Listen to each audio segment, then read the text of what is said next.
तो मूवी की शुरुआत मेंसन से होती है, जो स्कूल की बास्केटबॉल टीम का एक पॉपुलर प्लेयर होता है। लेकिन मैच के दौरान उसकी नज़र बार बार एक मिस्टीरियस जले हुए आदमी पर पड़ती है।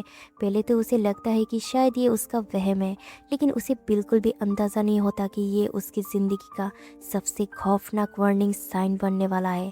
थोड़ी ही देर बाद मेंसन अपनी टीम के लिए आखिरी गोल कर देता है और उसकी टीम मैच जीत जाती है। लेकिन खुशी के उस पल में भी उसकी नज़र एक बार फिर उसी मिस्टीरियस एंटिटी पर पड़ती है।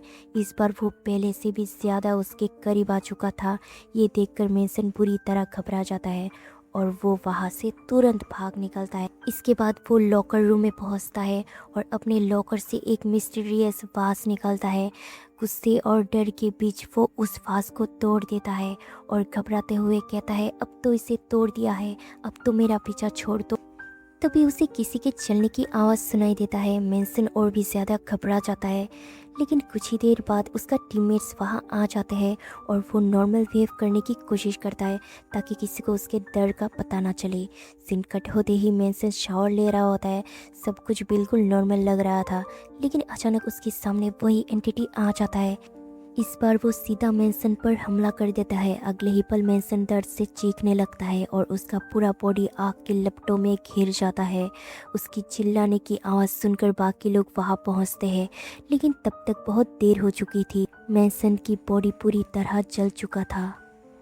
अब कहानी 6 महीने आगे बढ़ती है। हम क्रिस नाम की एक नई स्टूडेंट को देखते हैं जो अपनी कज़न रेल के साथ स्कूल में आई होती है। जैसे ही क्रिस अपना लॉकर खोलने जाती है, तभी टीन नाम का एक लड़का वहाँ आ जाता है। वो उसे मना करता है और कहता है कि ये पहले मेंसन का लॉकर था। टीन मजाक उड़ाते हुए क्रिस को उसका पुराना ड्रग्स वाले पास्ट की याद दिलाता है। ये बात सुनकर क्रिस गुस्सा हो जाती है और वो अपने घुटनों से उसके प्राइवेट पार्ट में मारती है। ये सब उनका टीचर देख लेता है और सबको डांट लगाता है। सबके चले जाने के बाद क्रिस लॉकर खोलती है और उसके अंदर उसे एक पुराना स्कल विसल मिलती है। हैरानी की बात ये थी कि मेंसन तो इसे तोड़ चुका था, फिर ये दोबारा यहाँ कैसे आ गया। क्रिस उसे बजाने ही वाली थी, लेकिन तभी स्कूल की बेल बज जाती है और वो रुक जाती है। क्लास के दौरान वो विसल उसके बैग से बाहर गिर जाता है।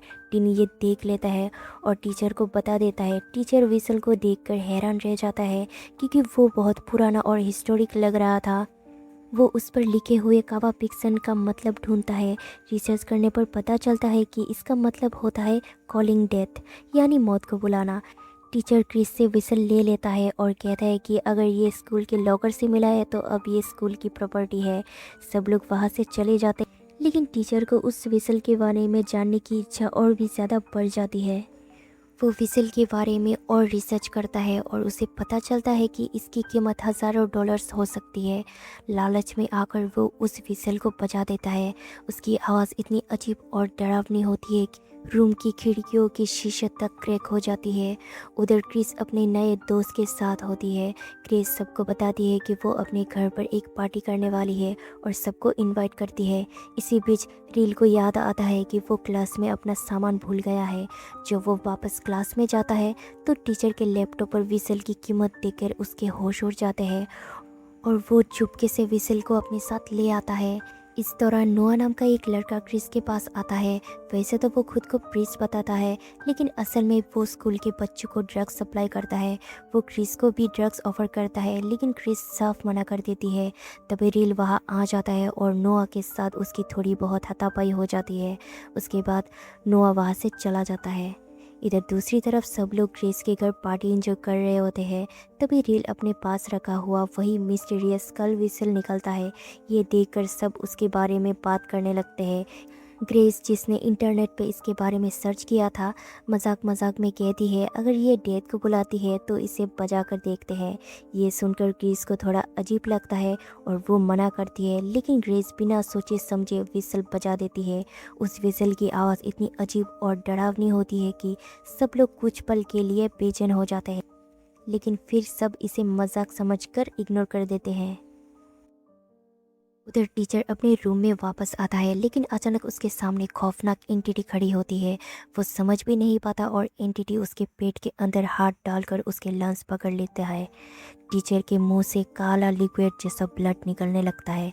वो एंटिटी इन्हें पूरा चूस लेता है और वो बिल्कुल उसकी जैसा दिखने लगता है और इसी तरह उनकी दर्दनाक मौत हो जाती है।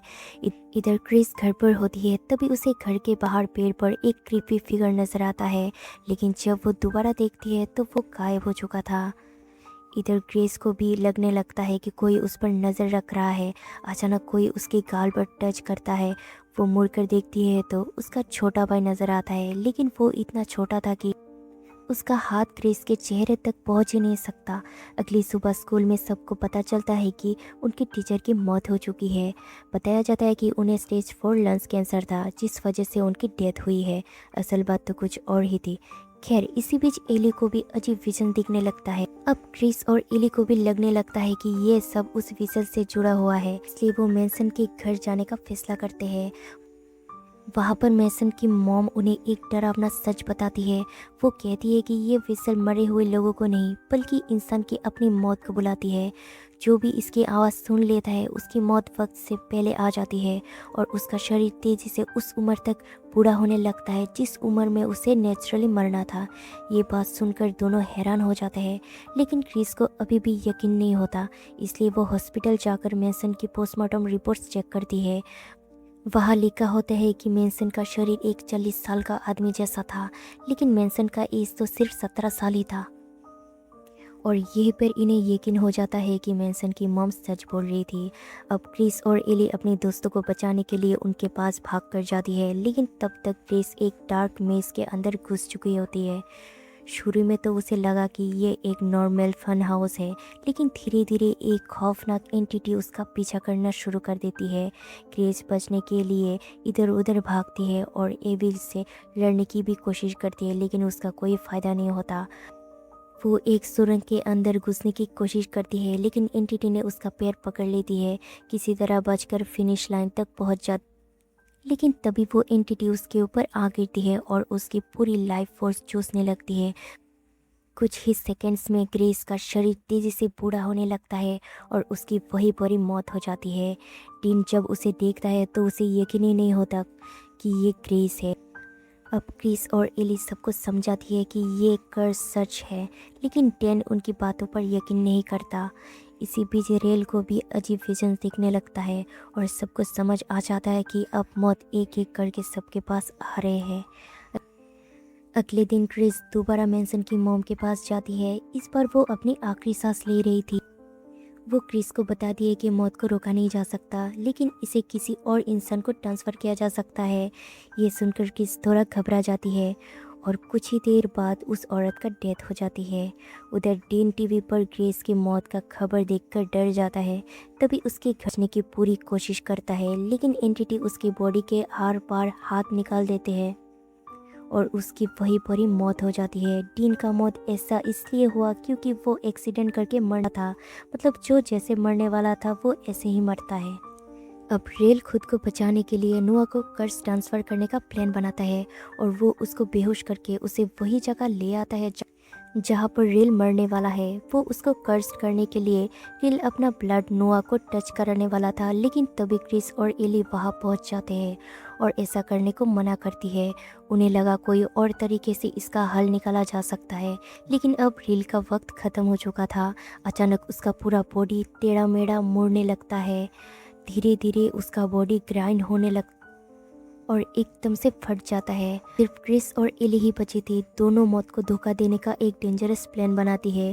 क्रिस चाहती है कि कुछ देर के लिए उसका दिल रोक दिया जाए और फिर उसको दोबारा जिंदा किया जाए। प्लान शुरू होता है। एली इंसुलिन की इंजेक्शन देके पानी में डुबो देती है। थोड़ी ही देर बाद उसे बचाने की पूरी कोशिश करती है। उधर क्रिस अपने दिमाग की दुनिया में उस एंटिटी से लड़ रही होती है। वो उसे अंधेरे पानी के अंदर खींचने लगती है, लेकिन क्रिस हार नहीं मानती। वो एली की आवाज़ सुनकर रोशनी की तरफ तैरने लगती है। इसी बीच नोआ वहाँ पहुँच जाता है। वो दोनों को मारने के लिए आया था। वो बिल्डिंग की बिजली बंद कर देता है, जिससे वो शॉक मशीन बंद हो जाता है, लेकिन एली हार नहीं मानती। वो क्रिस को बचाने की कोशिश करती रहती है। आखिरकार क्रिस रोशनी तक पहुंच जाती है और असली दुनिया में वापस जिंदा हो जाती है। तब तक एली की भी मौत आ जाती है। तभी नोआ अनजाने में एली का खून छू लेता है और पूरा कर्ज उसके पास ट्रांसफ़र हो जाता है। अब नोआ के सामने उसका मौत खड़ा था, वो उस पर गोलियां चलाता है जो कि वो खुद को ही मार रहा था और कुछ ही देर में उसका भी मौत हो जाता है।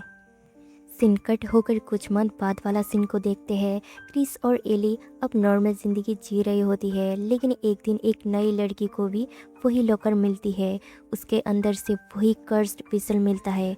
वो बिना कुछ सोचे समझे असेंबली में एक माइक्रोफोन के पास ले आ क्रिस और के इससे पहले ही वो उस व्हिसल को बजा देती है और इसी के साथ इस मूवी का एंड हो जाता है।